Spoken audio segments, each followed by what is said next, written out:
Hello बच्चों, तो कैसे हैं आप सब। आई होप आप सब अच्छे होंगे और आपकी बोर्ड एग्जाम की तैयारी भी बेहतर तरीके से चल रही होगी। तो देख सकते हैं आप, आज हम क्या करने वाले हैं। 2024 गृह विज्ञान का पेपर कैसा आया था, इसका कोड था 823 IH। ठीक है, तो इस पेपर को आज हम फुल सॉल्व करने वाले हैं। तो चलिए स्टार्ट करते हैं सॉल्व करना। तो सबसे पहले हम इसके खंड आ के बारे में बात करेंगे। 20 बहुविकल्पी क्वेश्चंस को इसमें रखा गया है। ठीक है, तो चलिए एक एक क्वेश्चन को हम सॉल्व करते हैं। तो पहला क्वेश्चन आया था, रेशमी वस्त्रों को धोने के लिए हम किसका प्रयोग करते हैं। ठीक है, रेशमी वस्त्रों को धोने के लिए किसका प्रयोग किया जाता है, रीठा, पारजक, मिट्टी या सोडा। तो रेशमी वस्त्रों को हम रीठा के द्वारा क्या करते हैं, रेशमी वस्त्र को धोने के लिए हम रीठा का उपयोग करते हैं। तो अगला क्वेश्चन देखते हैं।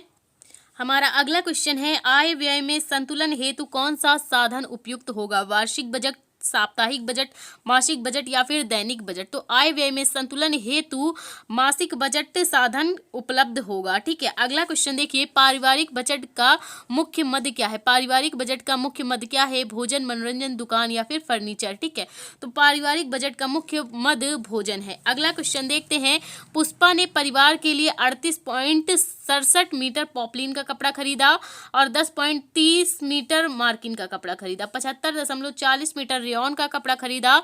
तो उसने कुल कितना कपड़ा खरीदा। तो हम क्या करेंगे, इन तीनों जो कपड़े खरीदे हैं उनको क्या कर देंगे, उनकी माप को प्लस कर देंगे तो हमें पता चल जाएगा कि उसने कुल कितना कपड़ा खरीदा।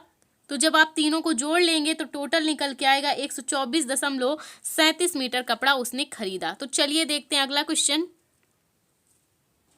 अगला क्वेश्चन आया था, 1 किलो सेब का दाम 32 रुपए है, तो 250 ग्राम सेब का दाम क्या होगा। तो 1 किलो में आप जानते हैं 1000 ग्राम होते हैं। कितने ग्राम होते हैं, 1000 ग्राम होते हैं। तो हम क्या करेंगे, 32 में 4 का भाग दे देंगे तो हमें 250 ग्राम सेब की कीमत पता चल जाएगी। तो 8 चौक 32, यानी कि 250 ग्राम सेब की कीमत कितनी हो गई, 8 रुपए। अगला क्वेश्चन देखिए, मानव शरीर में जल का प्रतिशत क्या है। ठीक है, मानव शरीर में जल का प्रतिशत क्या है, 50 से 60%, 70 से 75%, 80 से 90% या फिर 100%। तो मानव शरीर में जो जल का प्रतिशत है वो कितना है, 50 से 60% होता है। ठीक है, अगला क्वेश्चन देखिए, जल के कीटाणुओं को मारने के लिए कौन सी गैस इस्तेमाल में लाई जाती है, हाइड्रोजन, नाइट्रोजन, क्लोरीन या फिर फ्लोरीन।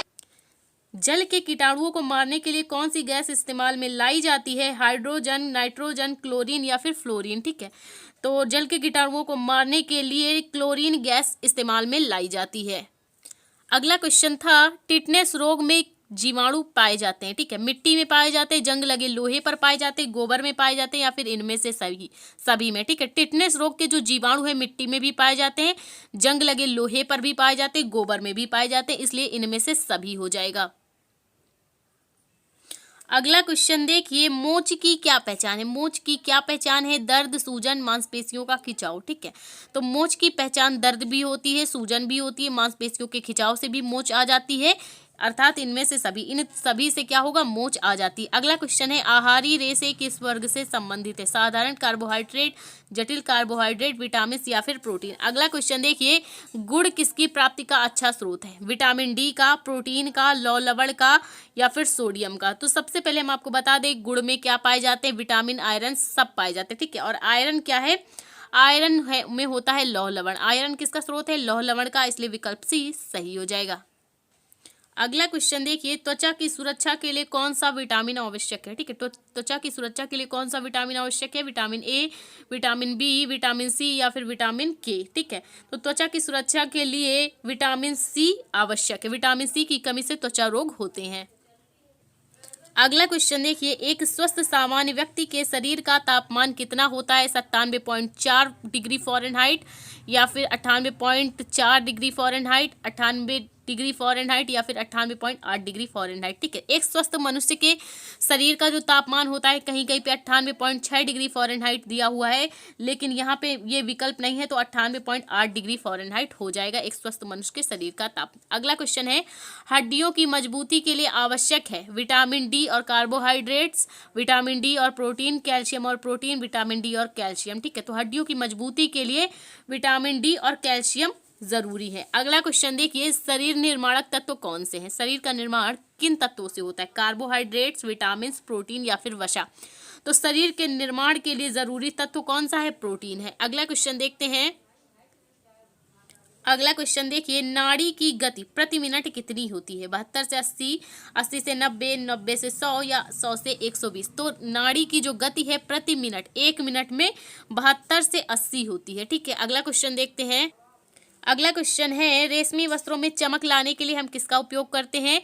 नींबू का रस, नमक का पानी, मेथिलेटेड स्पिरिट या फिर इनमें से कोई नहीं। ठीक है, तो हम क्या करते हैं, रेशमी वस्त्रों में चमक लाने के लिए अगर हम घरेलू उपयोग की बात करें तो सिरका का भी उपयोग किया जा सकता है, और यहाँ पे मेथिलेटेड स्पिरिट हो जाएगा, जैसे आला वगैरह है ना, ये मेथिलेटेड स्पिरिट के अंतर्गत आते हैं। अगला क्वेश्चन देखते हैं, किस प्रकार के वस्त्रों में गोंद का कलफ लगाया जाता है? रेशमी में, सूती में, ऊनी में या फिर प्रतिम में? ठीक है, तो रेशमी वस्त्रों में गोंद का कलफ लगाया जाता है। अगला क्वेश्चन देखिए, आदर्श रसोई घर कौन सा होता है? एक दीवार का, दो दीवार का, एल आकार का या फिर यू आकार का? ठीक है, तो एक आदर्श रसोई घर एल आकार का होता है। अगला क्वेश्चन देखते हैं, नगर के कचरे को ठिकाने लगाने का हानि रहित उपाय निम्नलिखित में से क्या है? कचरे को जला देना, कचरे को जल स्रोत में बहा देना, कचरे को खुले मैदान में डाल देना या कचरे से खाद बना लेना। ये तीनों क्या है?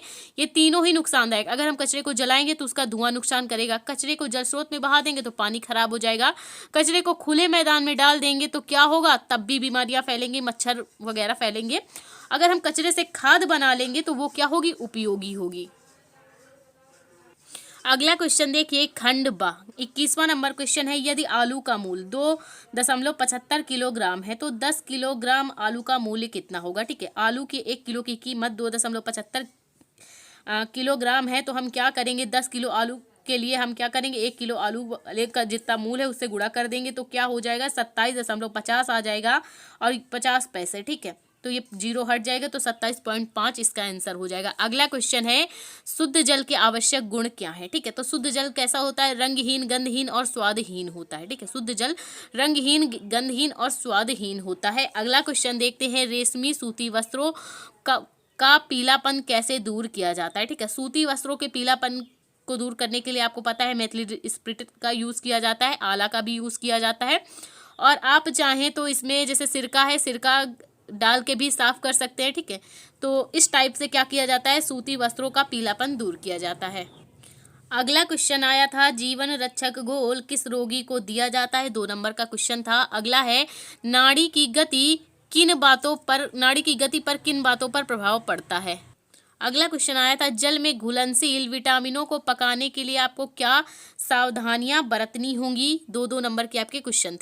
अगला क्वेश्चन है, बैंक के बचत खाते और चालू खाते में क्या अंतर है? ठीक है, बैंक का जो बचत खाता होता है उसमें लोग क्या करते हैं, सेविंग करते हैं, सेविंग अकाउंट होता है, और जो चालू खाता होता है उसमें लेन देन किया जाता है, जिसमें लेन देन लगातार हो। ठीक, तो ये हो गए बचत खाते और चालू खाते में अंतर।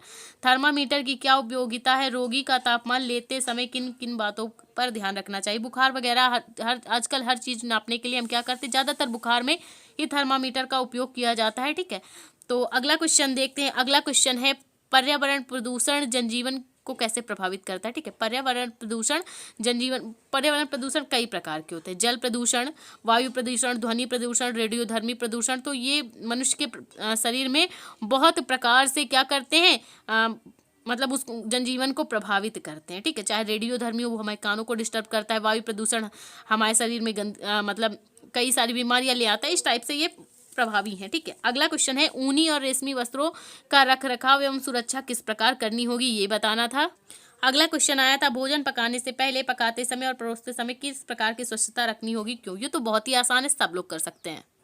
अगला क्वेश्चन आया था, एक गृहिणी द्वारा बेची गई रद्दी का विवरण, हिंदी समाचार पत्र 9.50 किलोग्राम, अंग्रेजी समाचार 8.75 किलोग्राम, मैगजीन 4.75 किलोग्राम, पुरानी कापियाँ 3 किलोग्राम, तो उसने कुल कितनी रद्दी बेची, ये बताना है। 6 नंबर का क्वेश्चन है। अथवा में भी एक क्वेश्चन आया था, एक गृहिणी ने बाजार से 27.8 मीटर कपड़ा नियंत्रित मूल्य पर खरीदा, यदि एक कमीज में उसने 2.65 मीटर कपड़ा लगता है तो कुल कपड़े में से कितनी कमीजें बनेंगी, कितना कपड़ा शेष बचेगा, ये आपको बताना है। 6 नंबर का क्वेश्चन, ऊपर वाला या नीचे वाला आप कोई भी सा भी एक कर सकते थे।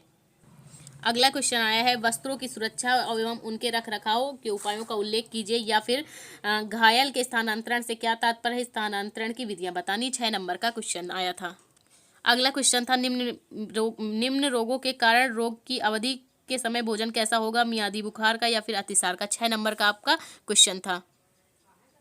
तो कुछ इस टाइप से आया था क्लास 12th गृह विज्ञान का पेपर। आई होप आपको सारे क्वेश्चन समझ में आए। तो प्लीज़ वीडियो को लाइक, हमारे चैनल को सब्सक्राइब करें। Thank you for watching this video.